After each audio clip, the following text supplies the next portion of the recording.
magacayda waxaa waaye Asiim Maxamed Cabdullaahi. Waxaan ka dhammeeyay Elite Integrated Academy.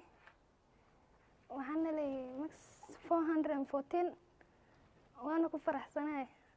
ka warba dareenkaaga guushan aad gaartay aad aan u faraxsanahay. soo baxay inaad guushan gaartay waalidiinta macallimiinta u mahadcelinaa dheh Guushan gaaray waxaa sabab u ahay waalidiintayda iyo macallimiintayda. waana hadna u mahadcelinayaa macallimiintayda iyo waalidiintayda. ardayda guud waxaan u baaqayaa inay dadaal muujiyaan. magacaydu waa Cabdiraxmaan Maxamed Cabdullaahi. waxaan ka dhameeyay Elite Integrated Academy. waxaan helay 412. guushan aan gaaray waxaa lug ku lahay macallimiintay iyo waalidka dhammaantood waan u mahadcelinaa.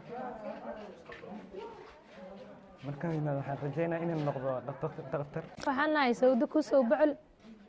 ilmahanayto labadan cunug hooyadood ayaan nahay. gabadha waxay heshay 414. wiilkana waxaa helay 412. aad iyo aad ayaan ugu faraxsanahay. waxaan u mahadcelinayaa macallimiintooda. markaan aad iyo aad ayaan ugu mahadcelinayaa.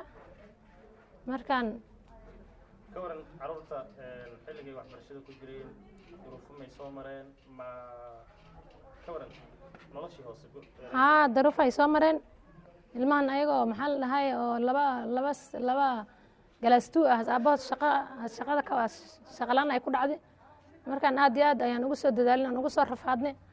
haddana alxamdulillahi rafaadka aan ku soo marnay muraheeda alxamdulillahi maanta ayaan guranahayna oon helnay alxamdulilah.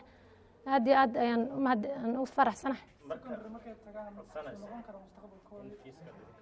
markaan waxaan secondary ilmahan hadda 3 cunug ayaa ii dhamaysay. tan ma labadan ma in tu kale ii dhamay. marka waxaan ka codsanayaa dawladda iyo dawladda countiga iyo muslimiinta wax haystaba inay ilmahan ila garab qabtaan oo ilmahan inay aabood shaqaynaynin aan shaqaynaynin ayna baasteen. marka ilmihii hadday baasteen oo maxaa la wax iskuul hadhow ka bixin ay waayaan aad iyo aad ayay u niyjabayeen fiiska marka in laga caawiyo oo dawladda countiga maxaan ka codsanayaa inay ilmaha ila caawiyaan oo fiiska igala bixiyaan aan codsana